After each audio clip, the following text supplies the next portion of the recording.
Everybody, and welcome back to Numerical Techniques for Electromagnetics. Today, I would like to introduce you to the idea of forward versus inverse problems. And this is actually a very rich mathematical subject. And if you get very motivated, you can actually take a class called Inversion Theory, where you will spend months and months talking about the nuances of this subject. But for our purposes today, we're just going to scratch the surface a bit and cover some of the main ideas that are relevant in the event that you decide to pursue this topic any further. Now, to understand the distinction between forward and inverse problems, I find that it helps to frame ourselves in terms of something familiar and then start adding complexity to it until certain distinctions become apparent. So let's start with a very simple physical scenario of a point charge located at the origin. So this will have some magnitude Q, like so.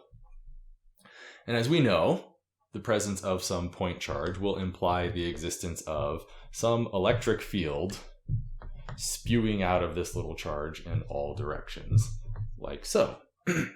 Coulombs Law then tells us that the electric field is equal to Q over 4 pi epsilon naught r squared.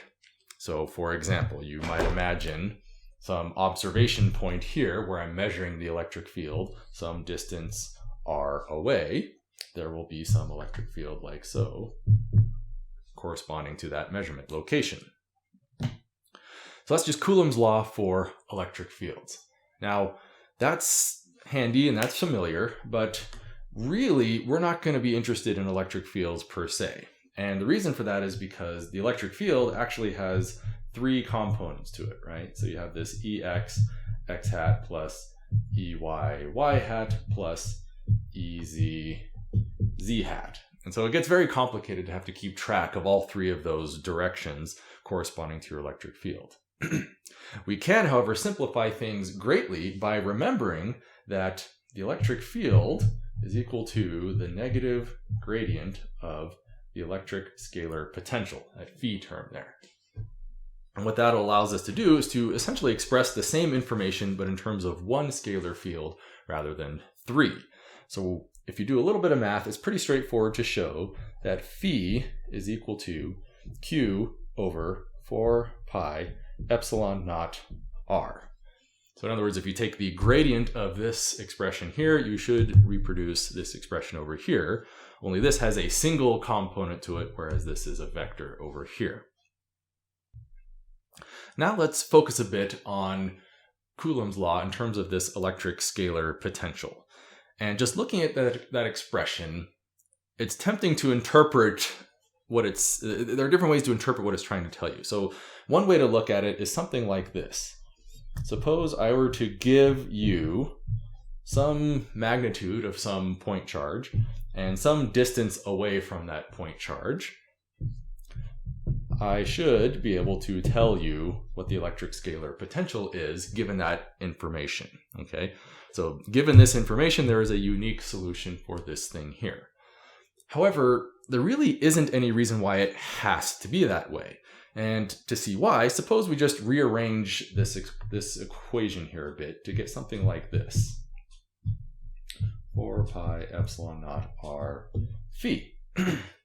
So in this situation, you might be tempted to interpret Coulombs law to say something like the following. Suppose you are given some electric scalar potential phi, and you are given some distance away from the charge. Tell me what the magnitude of the charge is that gave rise to it.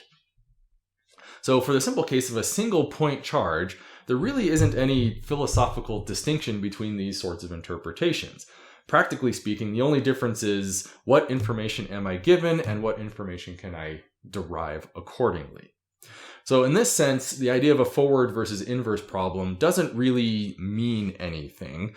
But it turns out when you start adding complexity to the world, this distinction suddenly becomes very, very different. That is, the information here to find this is very, very different from the opposite scenario.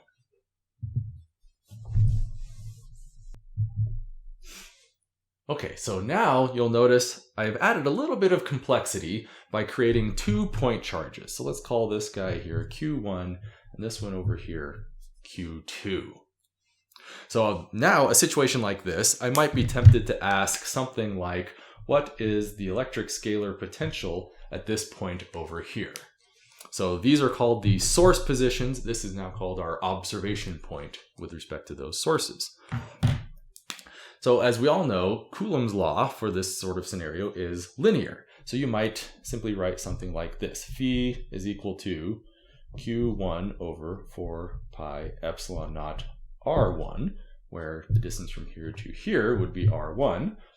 And then you would say plus Q2 over 4 pi epsilon naught R2, where from here to here would be our distance R2, like so. So this is interesting because Coulombs law is linear. So if I just add more and more charges out here, the total scalar potential at this point here will just be a linear superposition of all of those individual contributions, right? So I could hypothetically add another one here, and another one here, and another point charge here, n different point charges, and all I would do is just add up their contributions like so. So epsilon naught R3 plus dot dot dot, and you might even say Q sub n over 4 pi epsilon naught R sub n, like so. Okay, and I can just do this for any arbitrary value of n for any arbitrary combination of point charges and their corresponding positions.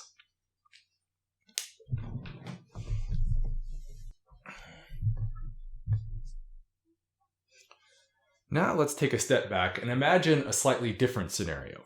Remember, for the case of a single point charge, I could in principle calculate the magnitude of the charge Q that gave rise to some scalar potential phi. But notice that when I start adding multiple charges into the system, or perhaps multiple scalar potential samples, the situation doesn't exactly work that way. That is to say, the charge here is not simply a linear combination of electric scalar potentials. So for example, you could imagine a simple scenario like the following, where here is a charge Q, and here is some observation point to give me a phi1, and here's another observation point phi2. It would not make sense to think of Q as being the linear superposition of the two values, just adding together like that. This is not true. So phi here is linear with the Q's, but Q is not linear with phi. That distinction is very important, and it's going to give rise to this notion of a forward versus an inverse problem.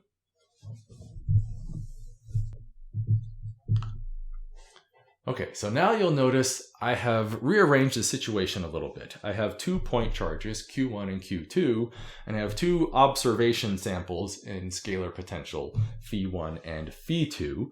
And I want to formulate some kind of backwards problem in the sense that I want to be given this information to derive this information here. So the way that works is you remember that the scalar potential here is a linear combination of these 2 contributions, whereas the scalar potential here is a linear combination of those same 2, but with different distances associated with them. So what we're going to do is write out a distance, a length here. I'm going to call this R11. Then I'm going to have another one over here, which I'm going to call R12. Then we'll have a distance from here to here called R21, and then from here to here will be called R22. So the idea is if I have some R sub nm, this would correspond to the mth observation point and the nth source, okay? So if you want to even write it out explicitly, you could even write this as mn is equal to the square root of xm minus xn squared plus ym minus yn squared, like so. Now, oftentimes when you're writing this stuff up, it helps to differentiate between what are called the source positions here versus the sample or the observation positions here. So the convention is you usually put a prime on the sources to indicate that is the thing giving rise to your electric scalar potential or your field, whereas these particular values here are arbitrary samples in space giving rise to my potential. So just bear that in mind, where these guys here, we'll write it out call that observation points here, whereas these up here are sources, like so. Okay. So now what we're going to do is we're going to write out the solution to the scalar potential at this point and the solution to this point over here. So we'll just do it over to the side here. I'm just going to say phi1 is equal to 1 over 4 pi epsilon naught. We'll just say q1 over r11 plus q2 over r, excuse me, this will be 1, 2, like so. And then we know that phi2 over here is 1 over 4 pi epsilon naught times q1 over r21 plus q2 over r22, like so. So you notice we have two equations with two unknowns, which we can in principle invert or solve simultaneously to calculate the original point charges here. So this is the idea of a forward problem versus an inverse problem. In the forward sense, if I want to calculate the scalar potential here, subject to an arbitrary arrangement of charges, they would all just add linearly and create a very long linear equation here. But to do the opposite, I have to take two samples at least in my scalar potential to create two simultaneous equations, which can now be solved simultaneously to calculate these unknown values here. And so you can imagine this idea extending out, say, to n arbitrary charges, which we will derive momentarily.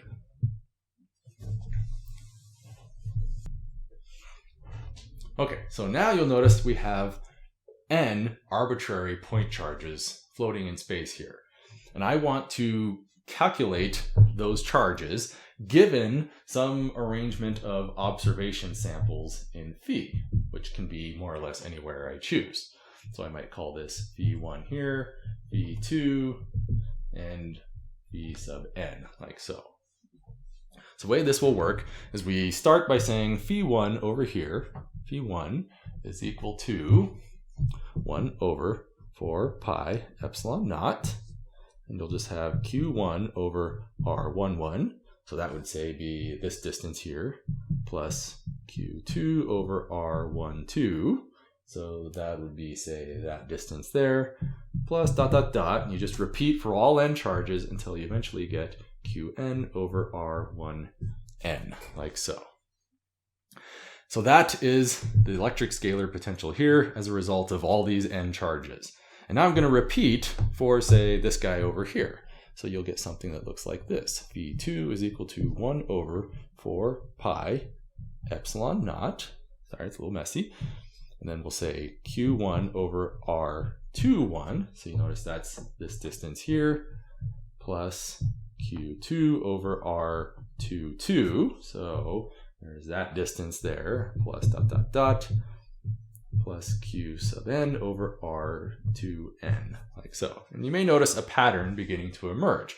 So I'm just going to repeat this over all n samples until I eventually get phi sub n is equal to 1 over 4 pi epsilon naught q1 over rn1 plus q2 over rn2. Sorry, let's write that a little bit better. n2 plus dot dot dot plus qn over rnn. So I now have n equations with n unknowns, which I can in principle invert to derive or to calculate or to solve for all of these unknown q charges here.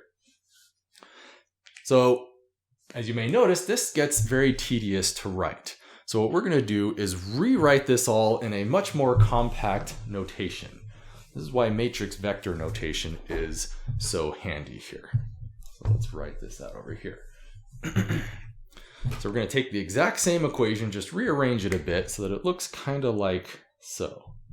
So you'll have a matrix like so, 1 over r11, 1 over r12, dot dot dot, 1 over r1n, 1 over r21, 1 over r22, dot dot dot, 1 over 2n, like so.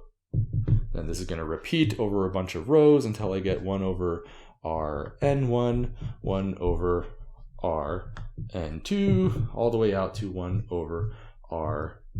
And then this is going to act on a vector of charge magnitudes, like so. Qn equals, over here we'll just have 4 pi epsilon naught v1, 4 pi epsilon naught v2 dot dot dot 4 pi epsilon naught v n here, like so. Okay, so this is a nice compact way of writing that same system of linear equations, only in a matrix vector notation. So this thing here has a name. Usually we denote it with the letter A, and we call that the system matrix, like so. This over here would be usually denoted with a vector X for my unknowns, like so. And then this over here is often called the forcing vector and is denoted with the letter B. So we'll call that the forcing vector, like so. So when you smush all of that together, you get a very simple, compact matrix vector equation that looks like that. That nice little AX equals B, which is very, very easy to solve. We know what this is, and we know what that is. We want to know what this is. So the solution is then simply X equals A inverse B. So you notice the double bar here is used to indicate a matrix, whereas the little arrow here is used to indicate a vector. And that is our solution, which you can just plug into MATLAB and do for any arbitrary n by n matrix. So the take-home point here is if I want to calculate the original charge distribution for n simple point charges, I will need at least n samples of my electric scalar potential, and I need to build a matrix out of all the various distances that correspond to the distance from the source to the observation points.